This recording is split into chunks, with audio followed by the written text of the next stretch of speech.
Okay, hello everybody. Today, much shorter video, we're going to be looking at the important abolitionist propaganda leading up to the Civil War known as Uncle Tom's Cabin. We're going to see similarities between Uncle Tom's Cabin and past things we've looked at with Common Sense, the Federalist Papers. Hopefully you recognize a few of those things. But we're going to see how this one novel is going to greatly impact the divide between northern or free states, southern and slave states. So let's see how all that worked out. To really understand it, what we have to do is we have to go back to that Fugitive Slave Act that we looked at in our previous lesson. So remember, as part of the Compromise of 1850, there was a National Fugitive Slave Act that required every American help catch runaway slaves. This is much in favor of the South. This is going to make abolitionists very upset. And some might respond with violence. We had radicals. Some are going to respond conservatively with trying to push through new laws and legislation. And some take it a different route. And that is where we get to, forgive me, we don't need to slide, Uncle Tom's Cabin. So Uncle Tom's Cabin is a novel written 1852 by Harriet Beecher Stowe. Her whole entire purpose was to show the evils of slavery. It was a biased novel. Simple as that. Now, the reality of all of this, and I'm just hoping that I can kind of get in the picture for a little bit here, is that Uncle Tom's Cabin was set up to make slavery look bad.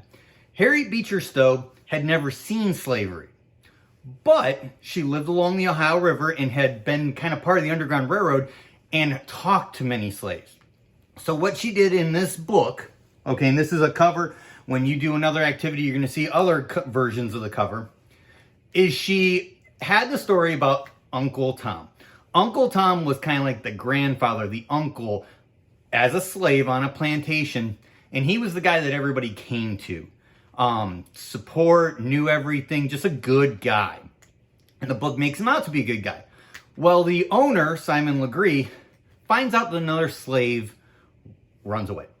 He goes to Uncle Tom trying to get the information. By the end of this novel, and it's a long novel, there's a lot I'm leaving out. Simon Legree, the owner, kills Uncle Tom. And we've heard the word martyr before. This makes this fictitious character, Uncle Tom, almost like a martyr, a symbol of the wrongs, the evils of slavery. Okay? So what that ends up doing, if we go back to the slide, is the impact is people look at this book. It's kind of like a YouTube video of today or something like that. And, I mean, it has a huge impact. The first printing sold out in 2 days. 300,000 copies sold in the first year. That's staggering, especially back then. And this is propaganda that is going to go, now there's a face to slavery. Now, you had heard Frederick Douglass talking or heard about Harriet Tubman. But sometimes we don't believe it till there's something that can get us emotionally attached. And for whatever reason, it's just like if you got into the Harry Potter stuff. When some of the main characters died, you may have cried. I know I did. Or whatever your favorite book or even TV show is. When I watch The Walking Dead and a character I love dies, it drives me nuts.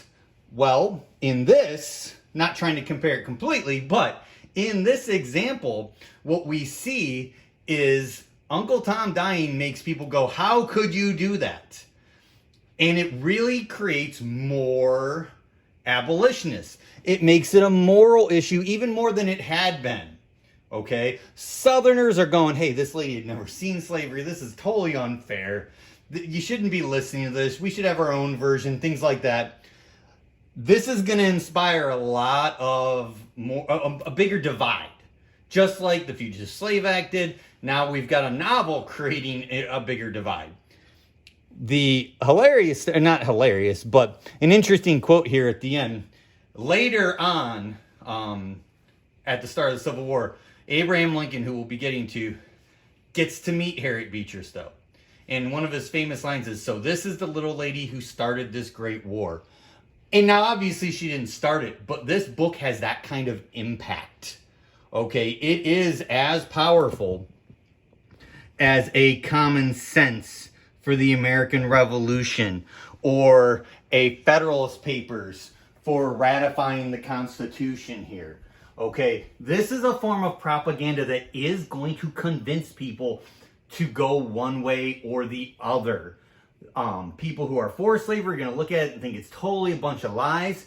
People that are against slavery, it's going to get convinced more to be against slavery.